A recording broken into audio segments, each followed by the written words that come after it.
I always thought time would soften things, that with age, distance, and enough silence, the sting of old words would fade into background noise.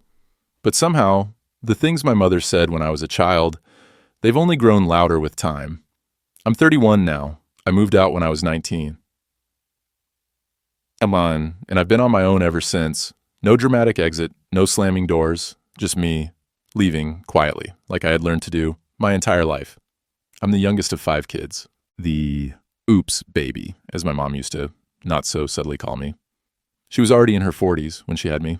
Everyone else had already taken up their roles. My siblings were the achievers, the parents' pride.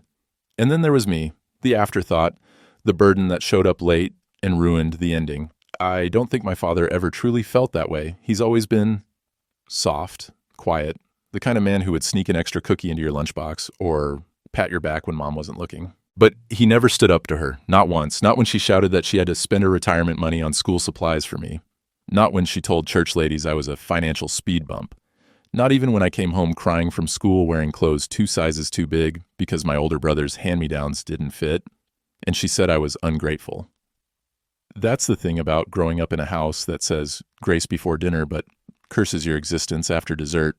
You learn how to shrink yourself, you learn to say thank you, with a smile, when someone reminds you that you were a mistake.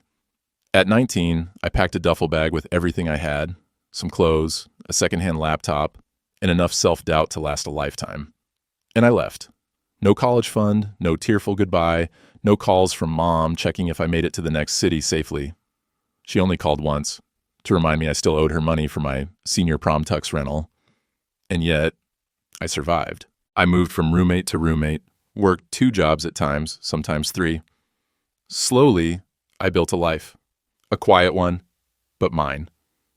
I've rented tiny apartments, worked in food service, picked up freelance gigs, and for the first time in my life, I felt like I belonged somewhere, even if it was just in my own little corner of the world. But then came the call. My parents, specifically my mother, wanted me to come back home. Not for a visit, not even for the holidays. She wanted me to move back in, 2 states away, back into the same house where I was never enough. She said they needed help. Financially, emotionally, physically. My dad is in his early 70s, so is she. But here's the kicker. I've already been helping. Quietly. I've been sending money when I can. Little deposits when I know their utility bills hit. I never made a show of it. I didn't need applause. But now they want me to drop everything, my job, my friends, my life, to come home and play the role of dutiful son. Not because I'm the most willing, but because, as she put it, you don't have kids, you owe us. That's when everything inside me snapped. Not with anger, not with screaming, but with something colder, something final. The first person to guilt trip me wasn't my mother. It was Mrs. Halverson from down the street. I hadn't seen her in over a decade. I didn't even know she was still alive. But somehow, thanks to my mother's twisted game of emotional telephone, she had tracked down my number and left a voicemail that started with, "Shame on you." She told me how she used to babysit me when I was 4, how my mother always sacrificed for us. And now she said, "You're too big for your britches to come home and take care of your poor, aging parents?" The message played on loop in my head for days. Then came the calls from old neighbors, people I hadn't spoken to since high school. Even a former youth group leader reached out, all of them echoing the same sentiment. They need you now. How could you say no? It was surreal, like my mother had issued a press release. Selfish son refuses to help his dying parents. There was no mention of the years I spent scraping by, of the missed birthdays, the absent support, the love that never showed up when I needed it most. No, that part was conveniently left out. I called my older brother, one of the chosen ones, the ones who got new clothes, weekend trips, praise and pride. I figured if anyone would be honest, it would be him. He has 3 kids, a stable career, and the confidence of someone who's never had to doubt his place in the family. He sighed before I even finished explaining. "Look, man," he said, "we're all busy. You don't have kids. You don't own a house. You're the flexible one." Flexible. That's what I was now. A utility. A backup plan. When I reminded him I'd already been sending money, he scoffed. A couple $100 isn't the same as being there. But it was never about the money. It was about the story they wanted to tell. The redemption arc they were trying to force me into, the lost son who came back to save his family. It didn't matter how they'd treated me. It didn't matter that I left home to escape a woman who told me on more than one occasion that I was her punishment for being stupid at 17. They wanted me back because I was useful. And the most twisted part? My dad, my sweet, quiet dad, wasn't the one calling. He sent a text. "Don't feel pressured. I understand. Love you." That was it. But even his silence felt like a weight, because I knew deep down he wouldn't stop her. He never had. My mother, though, was relentless. Her voice was a weapon I knew too well, sharpened by years of righteous suffering. "You think you're too good for us now?" she spat during one call. "Living in that little apartment like you're some kind of king?" I stayed calm. I told her I wasn't coming, that I had a life, that I wasn't a bad son for choosing peace. She hung up. 2 hours later, I got a call from my aunt, then a cousin I hadn't seen since I was 10, then a Facebook message from someone who used to bully me in middle school. My phone became a courtroom, and everyone had an opinion on my sentence. But none of them had been there when I was 13, eating stale cereal for dinner because my mom said we didn't have money for food right after she dropped $50 in the church offering plate. None of them were there when she looked me dead in the eyes and said, "Yeah, if I didn't have you, I'd have a better life." So I stopped answering. It wasn't the voicemails that broke me. It wasn't the texts or the Facebook posts or even the sanctimonious emails from people who hadn't spoken my name in years, suddenly pretending they knew my heart. What broke me was the sound of my father's voice when I finally called him back. It had been a week of silence between us. I'd ignored the noise, the chaos, the desperate reach of family drama stretching across state lines. But that morning, I found myself staring at a childhood photo of me and Dad, me on his shoulders, both of us laughing, his eyes squinting with the sun, and something close to joy. So I called, and he answered on the second ring. His voice was soft, hesitant. "Hey, son." For a brief second, I wanted to believe that everything was fine, that maybe, just maybe, he was calling to tell me it was all a misunderstanding, that he missed me, that he remembered how hard I fought just to be okay, that he was proud of me. But he wasn't calling for any of that. He was calling to ask if I'd changed my mind, and when I said no, I heard it, that tiny disappointed sigh. Not angry, not accusatory, just tired. "I understand," he said quietly, "but your mother's hurting, and I'm not getting any younger." There it was. Not "how are you?" Not "I miss you." Not "I remember everything you've done for this family." Just a soft reminder that time was running out, and that somehow I was expected to fix everything before the clock ran dry. That night, I sat on the edge of my bed staring at the ceiling, replaying every moment of my childhood in high-definition clarity. The Christmas I got socks while my siblings opened bikes and video game consoles. The time I got a fever, and my mother screamed because she had to cancel her church brunch. The parent-teacher meeting where she told my science teacher I wasn't worth wasting scholarships on. And the time I stood in the kitchen, holding a college acceptance letter, and she tore it in half, saying I'd never make it out there alone.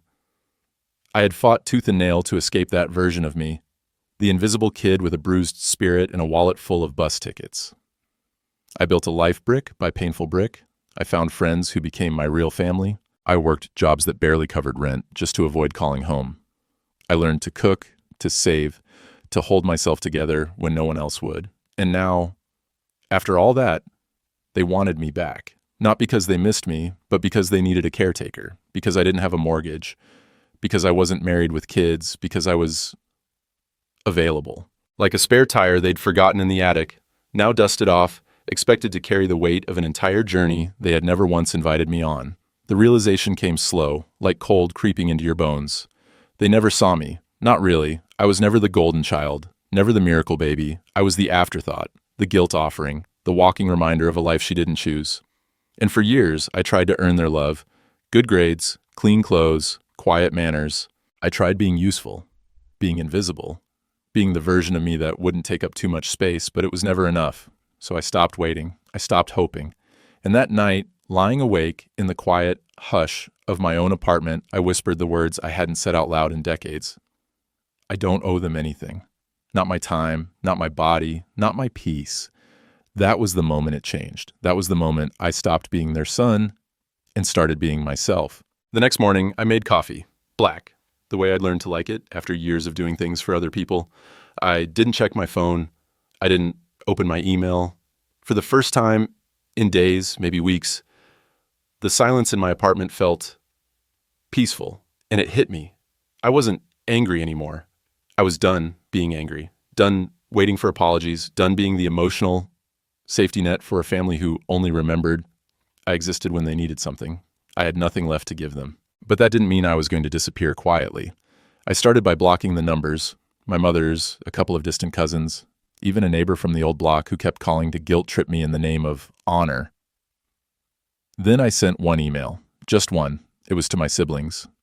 I kept it simple. I will not be moving back home. I've spent years building a life I'm proud of, and I won't dismantle it to fix problems I didn't create.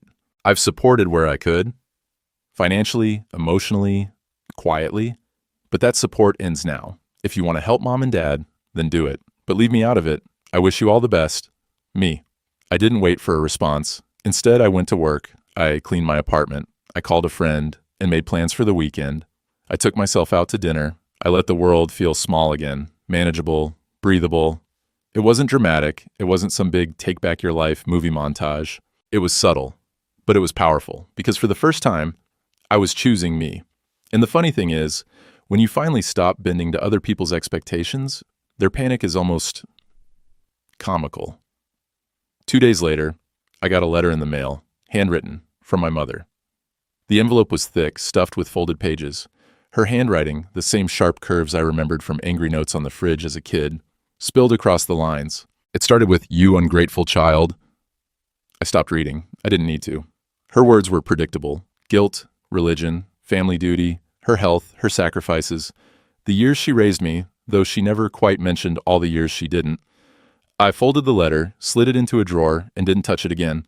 A week after that, one of my brothers reached out with a voice note.